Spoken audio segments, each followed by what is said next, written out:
विश्व हिंदू परिषद के पदाधिकारियों और कार्यकर्ताओं ने सोमवार को वरिष्ठ पुलिस अधीक्षक एसएसपी कार्यालय पहुंचकर आईएमसी प्रमुख मौलाना तौकीर रजा खान के खिलाफ कार्रवाई की मांग को लेकर ज्ञापन सौंपा। विहिप पदाधिकारियों का आरोप है कि मौलाना तौकीर रजा द्वारा बजरंग दल को आतंकवादी संगठन बताकर बरेली के सांप्रदायिक सौहार्द को बिगाड़ने का प्रयास किया गया है। ज्ञापन देने पहुंचे विहिप नेताओं ने कहा कि मौलाना के इस बयान से दो समुदायों के बीच तनाव पैदा हो सकता है, इसीलिए उनके खिलाफ कड़ी कानूनी कार्रवाई की जानी चाहिए ताकि भविष्य में इस प्रकार के बयान ना दिए जाए। संगठन ने मांग की है कि मौलाना तौकीर को तत्काल गिरफ्तार कर जेल भेजा जाए।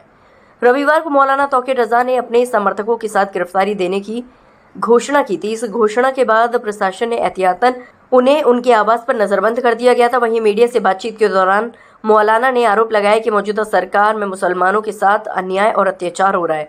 इसी दौरान उन्होंने बजरंग दल को आतंकवादी संगठन करार दिया था। मौलाना के इस बयान के बाद हिंदू संगठनों में आक्रोश फैल गया है और उन्होंने इसे बरेली की शांति व्यवस्था के लिए खतरा बताया है। विहिप पदाधिकारियों ने एसएसपी अनुराग आर्य से मिलकर मौलाना तौकीर के खिलाफ सख्त कार्रवाई की मांग की है। मौलाना तौकीर ने कल अपनी गिरफ्तारी देने का ऐलान किया था। पुलिस जिसको पकड़ना चाहती है तो वो आकाश पाताल भागता भागता घूमता है और ये पता नहीं किस टाइप का क्या हो रहा है कि मौलाना कह रहा मुझे पकड़ लो और उसे पकड़ा नहीं गया। उसी संदर्भ में जब गिरफ्तारी नहीं हो पाई है, जो भी कुछ घटना से घटा, तो उसी संदर्भ में बिना किसी कारण के उन्होंने बोला, मौलाना ने बोला कि बजरंग दल का संगठन जो है आतंकवादी संगठन है।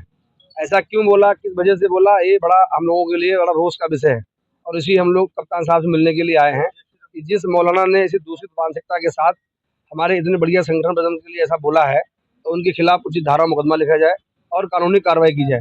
क्योंकि इससे पूर्व इसी की पार्टी का नेता है नदीम कुरैशी, कोई टुच्चा सा नेता है कोई, तो उसने ऐसे ही आपत्तिजनक बयान दिया था बजरंग के बारे में, तो उसके खिलाफ थाना प्रेमनगर में मुकदमा दर्ज कराया गया था और बाद में उसको लग गया मैं फंस जाऊंगा तो उसने माफ़ी मांग ली।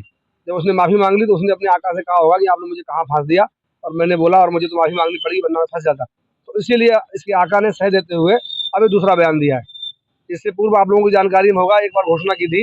अभी क्या है, प्रेम विवाह हो रहे हैं, हर जाति के लोग हर जाति में प्रेम विवाह कर रहे हैं। हिंदू लड़कियां मुस्लिमों में जा रही हैं, मुस्लिम लड़कियां हिंदू में आ रही हैं, ये सब स्वतः हो रहा है। कोई किसी में योजना वाला काम नहीं है। मुस्लिम समाज भले इसके लिए योजना बना के लफ्जियात करे, लेकिन हिंदू समाज कभी भी योजना बना के ऐसा काम नहीं करता। लेकिन मौलाना के पेट में मरोड़ शुरू हो गई जब उसको ये मालूम पड़ा कि मुस्लिम समाज की बहुत अधिक मात्रा में लड़कियां हिंदू समाज में जा रही हैं।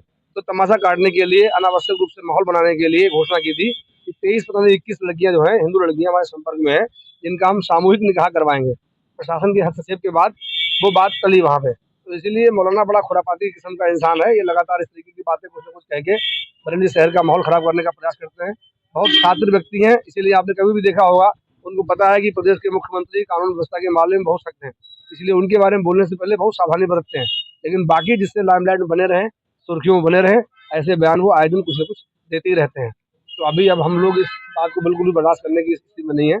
संगठन के निर्देशानुसार जो भी आगे कार्रवाई हमारी होगी वो हम करेंगे। फिलहाल अभी कप्तान साहब मिलने के लिए आए हैं, इनके खिलाफ मुकदमा दर्ज किया जाए।